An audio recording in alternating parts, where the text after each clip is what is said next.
Recording from Sandy, Utah, you're listening to Idiot to Genius. Hello, my name's Steph Schull. And I'm Utah Todd with the Sure Group at eXp Realty. Each episode focuses on individuals that found themselves desiring more. If you're feeling like an idiot, join the club. Today's guest is one of the most quietly influential leaders. DR Rawson is a serial entrepreneur who has built and led more than 30 companies across tech, education, healthcare, manufacturing, you name it. But what makes him extraordinary isn't the resume, it's the mission. He's the founder of the CIC movement, Character, Integrity, Credibility, a global initiative teaching 25 essential characteristic traits through storytelling. He's also the co-founder of Tiny Tales Land, shaping the hearts and minds of children in the most important years of their lives. He believes that character is the real curriculum and that the greatest ripple effect in life comes from how we treat people, not how much money we make. From entrepreneurship to education to legacy, his work is redefining what true success looks like. Please welcome to Idiot to Genius, DR Rawson. Oh, wow. Do you want a job as my PR guy? Because that was wonderful. Thank you very much. I appreciate that. So when I was going through this, it was just amazing. How did this come into the DR factor that you put it in there? I was born with is Douglas Eugene Rawson. Oh my heavens! Well, isn't that great? A little moniker for a little 5-year-old kid. Hey, Douglas. Whatever. I don't know. Anyway, in our family, there's a tradition that the mother gets to name the oldest boy child. So my father, for example, his name was EJ. My grandfather was HH. My great-grandfather was EJ. So EJ, HH, DR, I got the better deal. I'm telling you. But of course, at 5 years old, I never knew what the hell that meant. It was a name, right? So I'm in kindergarten, Right. And the teacher says, Dr. Rawson, would you come up here and get the milk for all the kids? And that was the first time I was ever called doctor. And I went home and asked my parents, I said, why did she call me doctor? She says, well, that's kind of your name. I said, I thought my name was Douglas. She says, no, we call you DR. And so your name is DR. Well, that was great. That was enough for me, and life went on.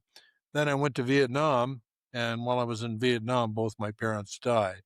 My father died of a heart attack. My mother died of cancer. Wow. And so I said to my wife at the time, I said,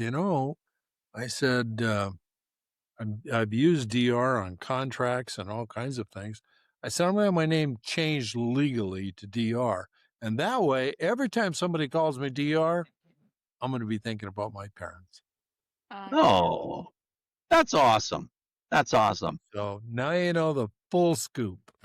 That's great. Well, DR, your work teaches that character is the real curriculum, not academics, not skills, not even ambition. What moment in your life convinced you that character development is the single greatest competitive advantage a human being can have? Well, it was a singular event. I just finished playing semi-pro football, and about the same time, they told me that I couldn't play football anymore. The doctor also said, you're going to die at 42. Wow. Wonderful. I've got 6 kids and a wife, and I'm going to die at 42. There's a winning combination. And how old were you at the time? I was 27. Oh, wow. So I had just sold my second company and had just started my third company. And and one of my closest friends was in the company with me, and he said, You're gonna what? I said, I'm gonna die at 42. He said, you gotta be kidding. how could you possibly predict that? I said, well, my dad died at 42, and I think that's part of what he's thinking. And he said, well, let's hope it doesn't come to pass. Well, in the meantime, that put a lot of pressure on me. I was a father of 6. I had a wife that didn't work, and I had a business with people depending on me. And I think that business only had 8 or 10 people. It wasn't huge like the previous one. And so, it was just, people were depending on me, and I needed to start making some real money. Even though I'd made real money in the previous company I'd sold, I did it, sold it well. I still needed to make more money. Right. So one day my wife comes to me and she says, do you know how to spell tact? I said, well, yeah, like everybody else does, TACT. Oh, no, no, no, no, no. That's not the way you spell tact. You spell tact, PISSONYOU.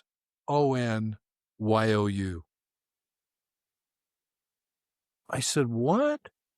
She says, that's right. She says, you find Steph and Todd, and you figure out what they've got that they can help you with. And so you get next to them and you use it up. And when you're done, you say thank you, and they move on, and you never talk to them again, and you just keep moving. I said, that's terrible. I said, you really, that's what I've been doing? She says, absolutely. Well, I trusted her opinion, and I literally spent the next 10 hours overnight thinking about my relationship to others and my character. What kind of a person am I really? As a result, I developed a personal tagline. It's called, How Can I Be Helpful? That person is not the same as the person who said, piss on you. You can't be that person and believe in, how can I be helpful? So I turned my life around that way, thinking that represents real character, because that says I'm focused on others, not me. And as soon as I did that, that changed everything. It changed my fortune. It changed the way my companies ran. It changed the way I dealt with people. It changed the way I looked at people. When I met new people, I would ask them, how can I be helpful? They would say, here's DR Rawson. And I would say, how can I be helpful? And I still do that to this day. That was 27. I'm 79. So, yeah, that was a big character changer right there for me. And then, that's awesome. That's great. And there's working in corporate America. I mean, we're not going to go down this road in depth, but working in corporate America, I went through a similar transition, similar change. Working in corporate America, everything was numbers. I hired and fired based on numbers, based on what was on the page, not really viewing people. And then when I went in, and make a long story short, when I went into real estate, my wife saw me the first time weeping over some situations with my clients, that kind of thing, and she went, "Oh, you should have done this a long time ago." Because when it comes to the human factor, when you start opening your heart and you start, like you're saying, how can I be helpful, and you open yourself up to vulnerability, it just, that's where our real power is. Do you agree? That's I where would we're real. absolutely agree. Absolutely agree. Once you get outside yourself and you focus on somebody else, that's where you do it. One of the things I used to do with my kids. So I got 6 kids, and I think at the time when I first started doing this, I think the oldest was like 14 and the youngest was like, I don't know, 2 or 3. Anyway, kids would come in and on the weekends, because that's when I was usually home. They would come in and say, I'm bored. Oh, this is so boring. Oh, I'm bored. Really? You're bored? Let me tell you something. Mrs. Smith, who lost her husband, is just a few doors down. Why don't you go down, knock on her door, and say, hi, Mrs. Smith. I was just coming by here, and I wanted to see, how can I be helpful? I said, Awesome. so go do that. Well, what if she says, I don't need you, or she yells at me or something? I said, then she does. I said, but she won't. So eventually I got the kids to go down and do that. And the first one came back and said, oh my gosh, you should see her home. It's so neat. And she's such a neat person. By the way, she makes really great cookies. And, it was just a whole different experience. And I said, let me ask you, are you bored? No, I'm not. Okay. And is that what led? Was it your own children that led you into how you built? Started having the working with the kids and shaping the character in children. Is that what led to it, or? No, not at all. No, about 1971, I started writing. Somebody said to me, you ought to be a writer. I said, have you ever talked to my high school? And they said, no, why? I said, because she would have told you, it's a good thing he can talk because he can't write. And I said, oh, by the way, you could go to my college professor and ask him the same thing. He would tell you the same thing. Good thing he can talk because he can't write. So what makes you think I can write? Well, this particular guy was an author of 46 books on photography. He happens to be a rocket scientist by trade. He worked for me at 3 of my companies, and he knew that I was trying to retire for the 10th time, and he said, so what are you going to do? And I said, I'm not exactly sure. He said, write. I said, I can't write, man. I just, it's not something I do. He said, listen, I've been the recipient of at least 3,000 or 4,000 of your emails, and I'm telling you can write. And he says, I know that you've written contracts in many languages and around the world, and you can write. And you went to law school, you know how to write a contract. You can write. Just sit down and write something that's important to you. I said, oh, that's really all it takes. He says, yep, just give that a shot and then get back to me. Tell me what you think. So he said that. The next day I sit down and I tried to write something, and I wrote this book. And what's the name of it? It's called Unlikely. Unlikely. And I wrote this book in 2 weeks. Whoa, are you serious? Yep, 2 weeks, and it's how many pages is it now? It's 156 pages. Wow. And it's about someone who was homeless when they were a kid and became comfortable as an adult. It's about me, because I started out as a homeless kid. And so I've always had the belief that because I was able to do the things that I have done in my life, that others could do it as well if they wanted to. Absolutely. And so I wrote that book because I wanted the people to know the kind of fun experiences that I've had through my life. Like, there's an article in here about when my flight was hijacked out of the Middle East. That's in there.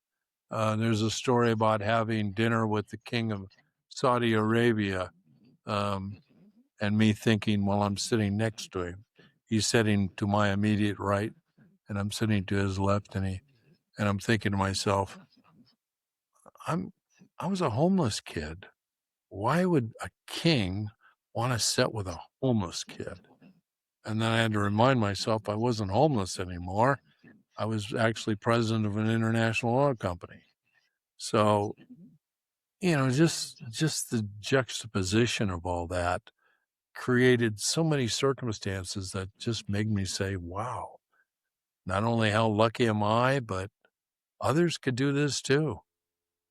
So. Well, and especially with one of the things that you teach, and you were just talking about it just now, is that a person's life trajectory can change from a single story, a single moment of truth.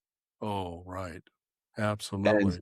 and it sounds like you've had several of those moments of truth, like right there when you're sitting with the king of Saudi Arabia, and all of a sudden you're going, I'm no longer the homeless kid. Yeah. Yeah, that's exactly right. Yeah. Yes. I've been blessed to have many of those kind of aha moments where you look back and go, man, I've been so fortunate. So Yeah. fortunate to be able to Let's do all let's these things. let's back up for a second. The homeless situation. First of all, how long were you homeless? Well, my dad left us when I was 9, and the money ran out, and I'm little over 9 years old. My mother has one asset. She has a 1953 Buick convertible, Wow. and that was her car. Dad had given her that car, but she never had a license. My mother couldn't drive, she couldn't cook, she didn't know how to raise kids. She, uh, she had one really great talent. She was so attractive. That's not my estimation. People would tell me, "Your mother is drop dead gorgeous." So, that was her skill set. So, she said to me at the age of 9, "We're gonna move from Los Angeles to San Diego, and you're gonna drive us there." I said, "What?" She says, "Yeah, you're gonna What? drive the car." At the age of 9? On the At the age highway? of Mhm. Yep. Now, here's the next thing you need to know. At the age of 9, 9 and a half, I was 5'7". So, Oh. I was already as big as Yeah, many yeah. adults. And so I sat up in the car and did the thing, and I knew how to drive. And so I just drove the car from Los Angeles to San Diego, pulled up in front of my mother's stepfather's home. He was her stepfather when she was in a very young age.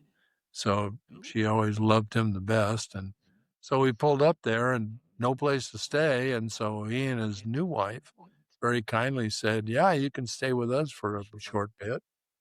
So we did for a while. And then the money ran out. We sold the car, the money ran out.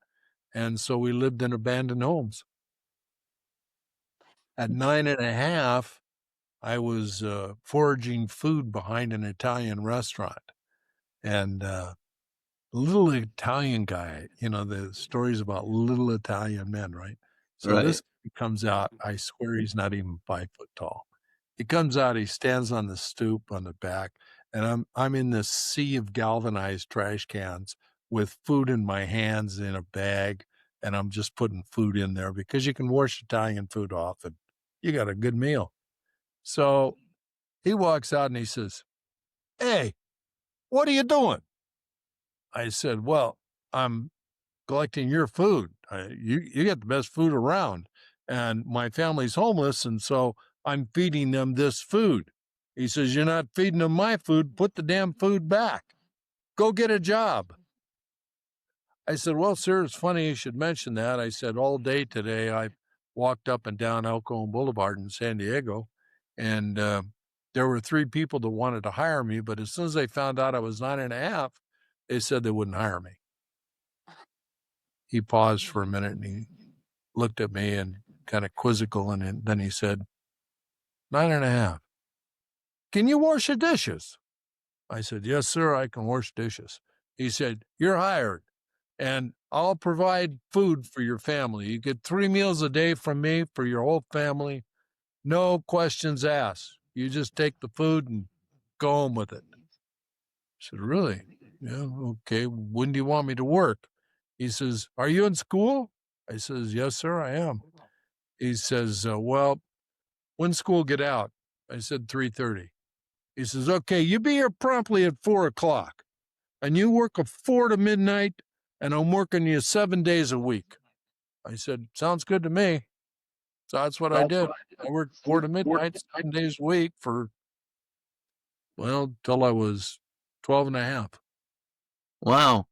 Well, that's and when it comes down to it, looking back now, was that moment in your life?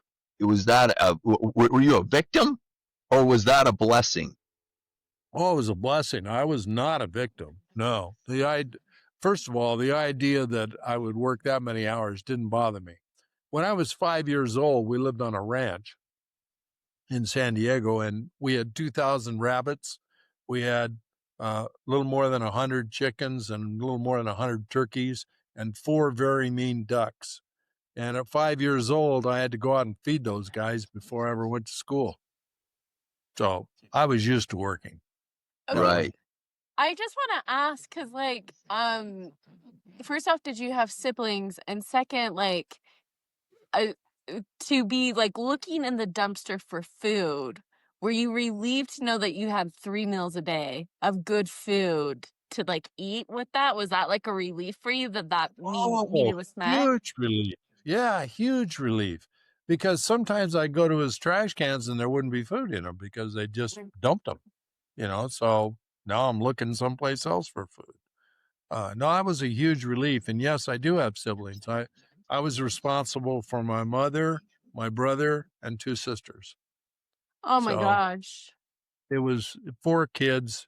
It was DR, Diane, David, and Dale. All these, huh? 4 Ds. Yep. Wow. And so you said you worked there until you turned how old? 12 and a half. 12 and a half? And then were you guys not homeless at that time? Is that what shifted? By Or that time, we were not homeless. About 6 months after I started working, Mrs. Nicolosi came out. She says, "Hey, where's your mama? I never see your mama. Where's your mama?" I said, "Well, she's at home."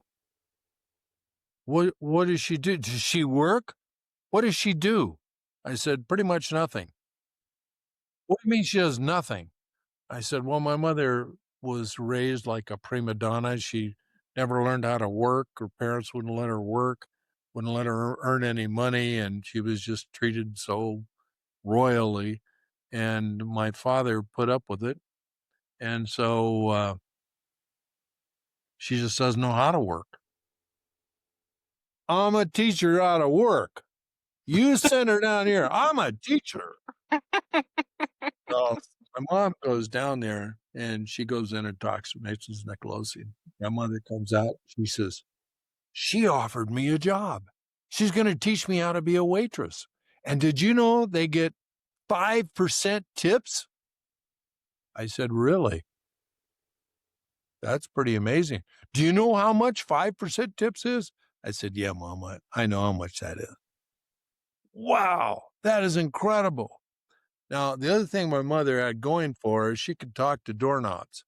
She just had the ability to talk to anybody. She always had a sweet disposition, friendly smile. Well, it took her about 2 weeks to become the most popular restaurant or waitress in the restaurant. Mhm. And she was 29 years old and she died at age 44, and she was working there up until 3 weeks before she died. Wow. Really? Wow. Yeah. No, I worked there. My mother worked there. My sister worked there. And then her daughter worked there as well. So it was quite a few of us that worked Did there. she ever? Did your mom ever remarry? Yeah, she did. She married the worst possible guy you can think of. A bartender who had a photographic memory and was a postman. And he used his photographic memory to memorize every dirty joke he could think of. Wow. That was a real lesson, particularly since I don't memorize. I have a hard time. I was a minister for 22 years, and when I gave a sermon, I never memorized them. I'd put 5 items on as bullet points, and that's what I'd give the sermon from. With all of this experience, and now that you've led more than 30 companies across multiple industries, from that vantage point, what is the single biggest character flaw holding leaders back today? It can be described in one word. You ready for it? Yeah. Respect. Respect. The leaders today, the vast majority of them, do not give those people who work for them or around them or help them in some way, they don't give them respect because they are the leader. They are the one with the most money. They are the one who started the business. They are whoever they think they are. And so they don't listen.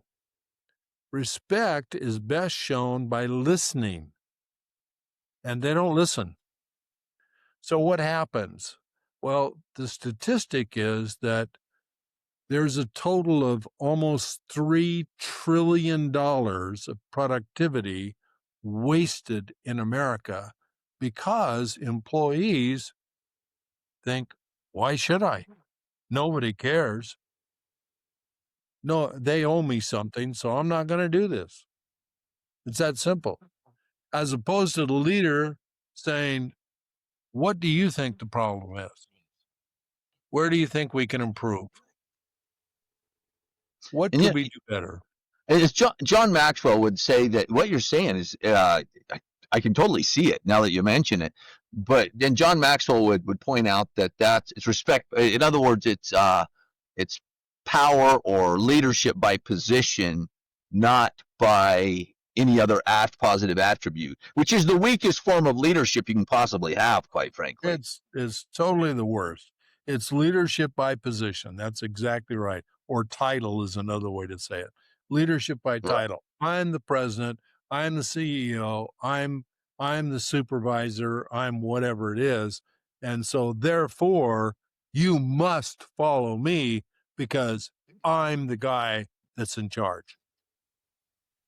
Well, I used to tell my kids, tell my wife particularly, if I have to say to them, you have to do this because I'm the dad, I'd already lost. It was a lost cause. I said, I'm not going to do that. She says, well, you got to do something with him. I said, well, I'll sit down and talk with him, but I'm not going to step in and go, I'm the dad. You got to listen to me. Oh, no, that's not leadership at all. No, So, that yeah. absolutely true. Absolutely And that's true. what you see in corporate America today. That's happening over and over again. I was, I work with a woman who just talks about one character trait. Her whole business is built around it. The company is called Joy Lee, and her name is Cheryl Ann, and she talks about joy, just joy. So when she found me, she said to me, she says, do you think joy has anything to do with the bottom line? I said, what? You're kidding me, right? She says, no, I'm not kidding. I'm asking a serious question. I said, it has everything to do with the bottom line. Let me ask you this. If you work for a company where there's no joy and you go to work every day and everybody's pissed off at each other, or they just don't want to work with each other, or they don't like the day, or the day is overcast, or whatever. I said, do you think that company's going to make more money than the company when you walk in? Everybody goes, hey, how are you? Nice to see you today. Thanks for coming. We really appreciate you being here. And they treat you like you're the best thing that ever happened. You're the only customer they've ever had. And you're the most important person, period. Which company would you rather work for? And which company you think makes more money? That's absolutely true. Yeah. That's absolutely true. And still leaders go, I don't understand. These guys should be working more. We're paying them a premium wage. They should be out there working. And why are they going home at after 8 hours? I'm staying longer. Why shouldn't they stay longer? And all of these kinds of things. And it just drives me nuts. So much so that some years ago I had an experience. We were in a conversation and somebody said to me, "So how many languages do you speak? You travel all over the world. How many languages do you speak?" And I said, "I speak English." And I was in a group of people. There was a guy from England. He jumps up and he goes, "Are you kidding me? You don't speak English. You speak American." Thinking about that, and I said to myself, "Yeah, he's probably right. I speak American, but I know I speak English too because I've been to England a bunch of times. I've been to other countries where they only speak English. They don't speak American, and everybody seems to understand me really, really well. So I'm going to go with I'm fluent in American and I'm fluent in English." And then I thought for a minute, what else am I fluent in? Oh, I know. I'm fluent in the bottom line. Yeah. So when other leaders, I'd be in a conference somewhere and some CEO would come up and ask that stupid question or whatever. And I'd say, "And I speak the bottom line." He says, "You what?" I said, "I speak the bottom line. It's a financial language. Maybe you've heard of it." I never heard it referred to that way. I said, "Well, trust me, it is. It's as much language as it is to be a doctor and speak medicine, or to be a fireman and speak fire, or a policeman and speak police." I said, "I speak the bottom line. If there's a problem with that bottom line, I have the skill set to go back and look at the chart of accounts and see what's happening with each of those and probably figure out why there's been a dip in revenue." Can you say the same? Now, as a consultant, I've had a few times in my career where I've also done consulting, particularly in healthcare. I remember a board of directors hired me because they had a president who thought he knew everything. And when they hired me as a consultant, I went over to the president and I said, "When was the last time you did an analysis of your bottom line?" He said, "What?" I said, "Analyze your bottom line. In other words, how are you making your money? Where's the bulk of your revenue come from?" He says, "Well, it's on the bottom line. It's right there." I said, "No, that's not what I'm asking you." I said, does the bulk of your revenue come from prescriptions? Does it come from intake and ER? Or does it come from long-term patients? Where's it come from?" "Well, I know that it comes to the bottom line." I said, "Oh, that's interesting." So when the board hired me, they said, "What can you tell us about our president?" I said, "He's an idiot." He looked at me and he said, "How long have you known this guy?" I said, "Well, I've been consulting to your COO for almost 6 months. I've had to interact with this guy several times, and he doesn't know anything about how this hospital is really run. He knows what the bottom line is. He knows what you guys want done." Wow. Wow. So if every child, every parent, and every leader on this planet could remember just one truth about character, maybe one sentence that would outlive all of us, what would you want that truth to be? It's a great question. There are 10 traits that are the most important trait. And for me, it starts with respect. It started actually for me in kindergarten.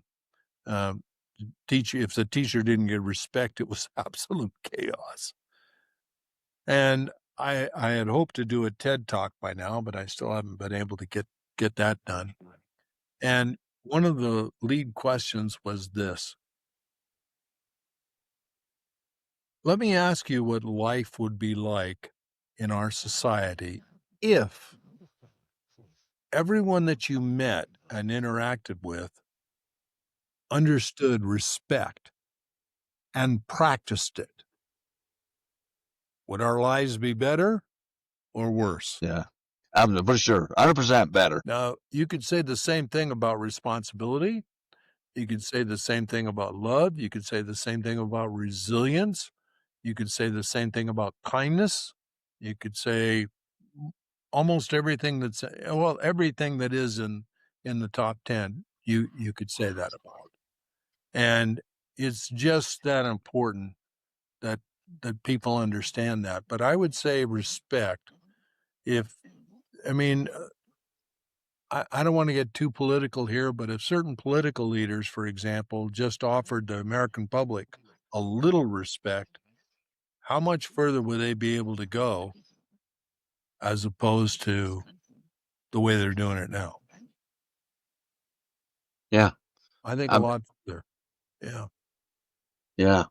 I remember when I was in the military, I was just a young boot recruit, and we were so poor. I told my wife, I said, I'm going to figure out a way to make some extra money. So it turns out I found an opportunity to sell, and so I sold Rolls Royces and Jaguars. And I was 19. They wouldn't give me a company car because they said I was too young. Well, after a couple months, I was selling more cars than all the other salespeople combined. And the owner calls me up and he says, "How are you doing that?" I said, "Oh, I'm sorry. Is that a condition of employment? I have to tell you how I'm making money?" He said, no, not really." I said, "Okay, good. I'm glad of that." He says, "But you're doing such a good job." He says, "We're going to break the rules. We're going to go ahead and give you a new Jaguar. You pick out whatever you want." So I picked out a burgundy Jaguar with a tan interior convertible. Beautiful. I drove it to the base, and they didn't know whether I was going to be an officer or not. They were wondering whether they should salute. I get to the building that I work in, and the sergeant that I report to pulls up in a Nash Rambler. He's 6'8", dumb as a box of rocks. And he gets out of the car, unwinds out of the car, and he looks over at me and he says, "Did you steal that sumbitch, boy?" I said, Sarge, that's exactly why you'll always drive a Nash Rambler and I won't." "Wow, you don't want any rank at all, do you?" Well, how many character violations did he create just in that little exchange?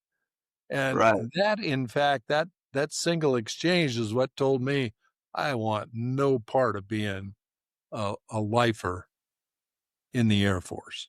That was not going to happen. So Well, I didn't. that's awesome. But character comes in at every aspect of our life. How we treat our wife, how we treat our children, how we treat our the people we work with, the people we report to. It comes about in our spiritual life. It comes about in every aspect of our lives. And so once you learn integrity, you learn the next formula, which is character plus integrity equals credibility. And character are the things that you do whether people see you do them or not. They're just things that you do because that's what you believe in. And integrity is when you hold the line. You've drawn a line in the sand, and suddenly there's a bunch of pressure, people pushing on you from all sides saying, "Well, you got to do this, you got to do that, you got to do this."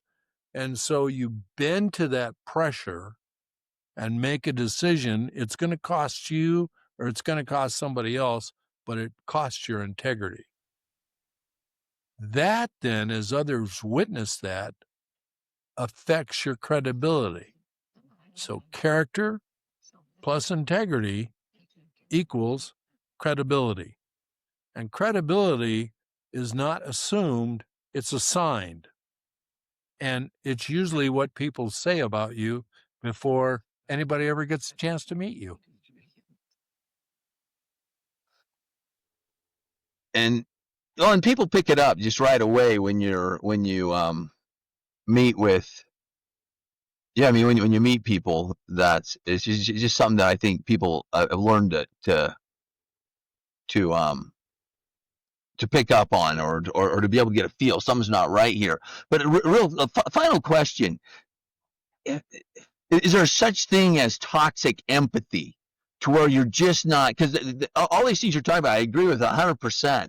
But on the other side of the equation, holding people accountable, having standards, having maybe where you have to where you're some guideline, whatever it is, because is it possible to have toxic empathy that you're just enabling complete garbage in people's lives rather than holding them accountable to a standard?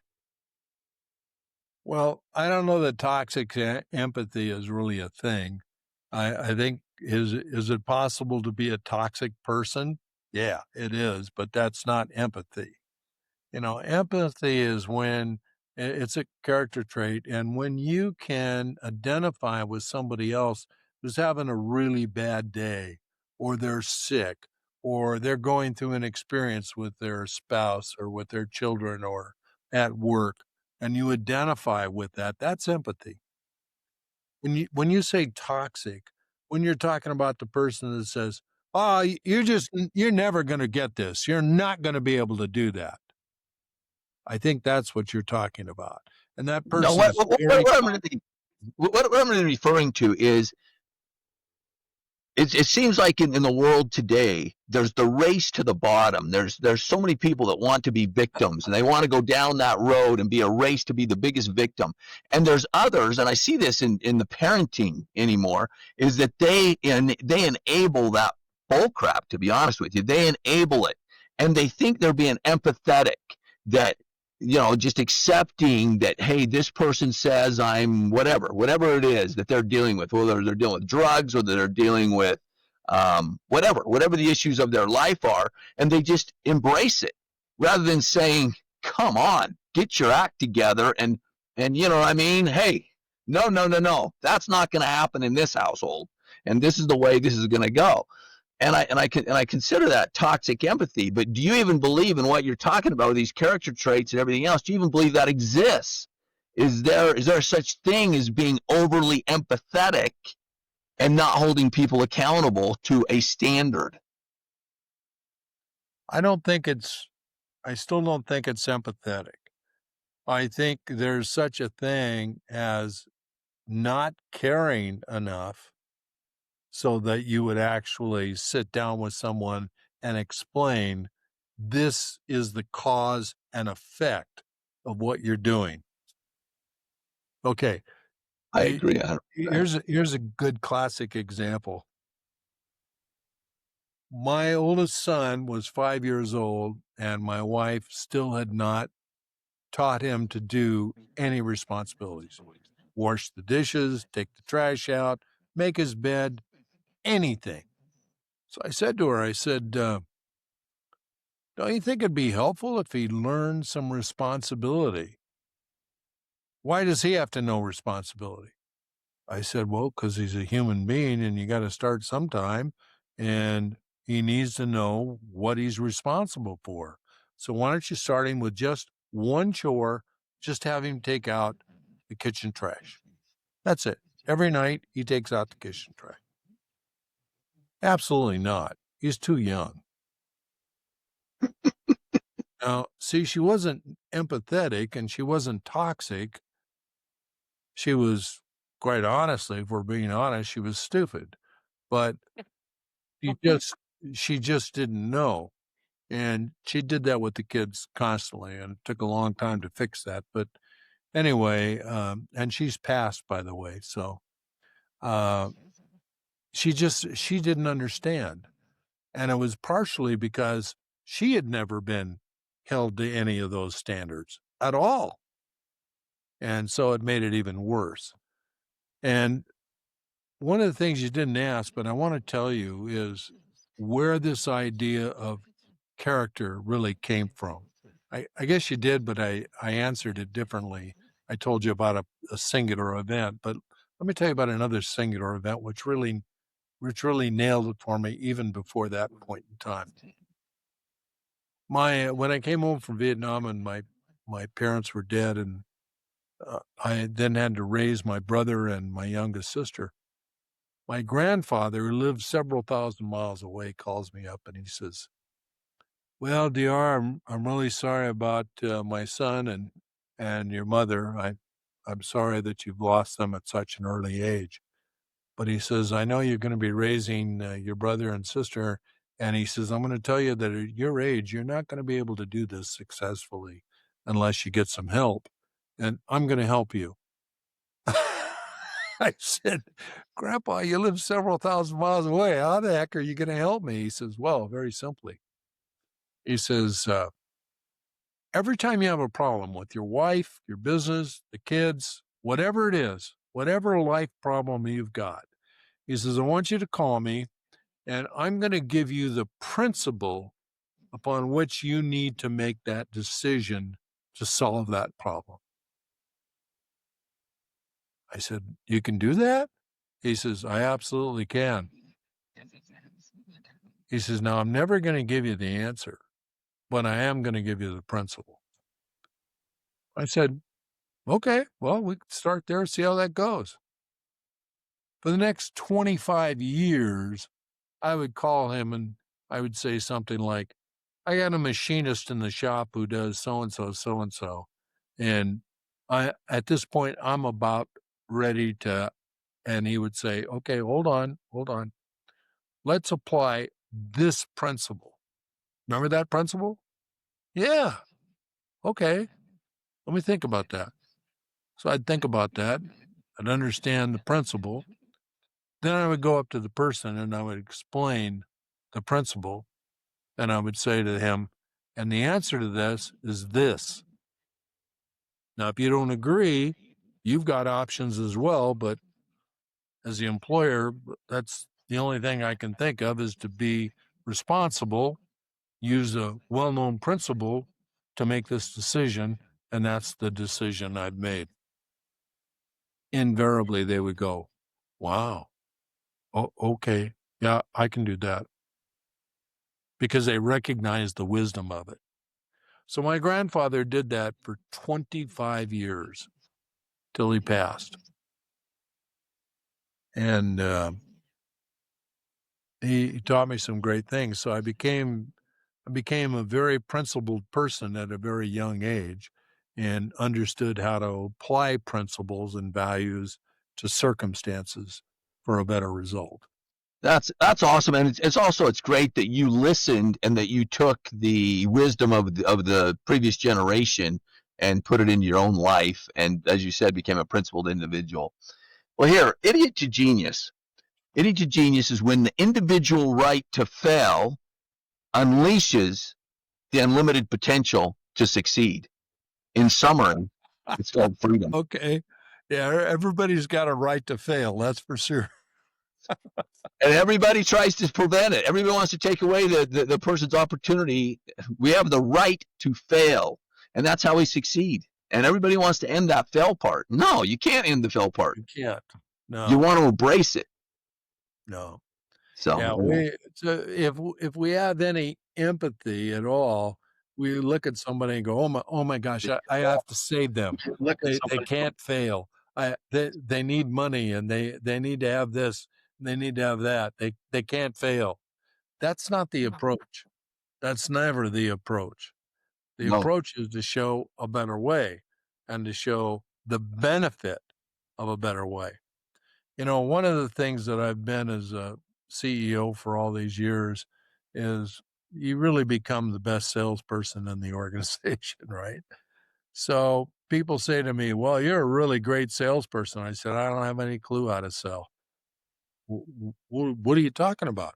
I said, I don't know how to sell. I mean, what am I going to tell somebody? If you don't buy my product, the building's going to fall on your head. I mean, I don't know how to sell. I don't. I said, what I have learned over the years is that if you talk to people, they'll tell you why they'll buy and why they won't. So when they tell me why they'll buy, then I align why my product fits that need. And when I do, they have no choice but to buy.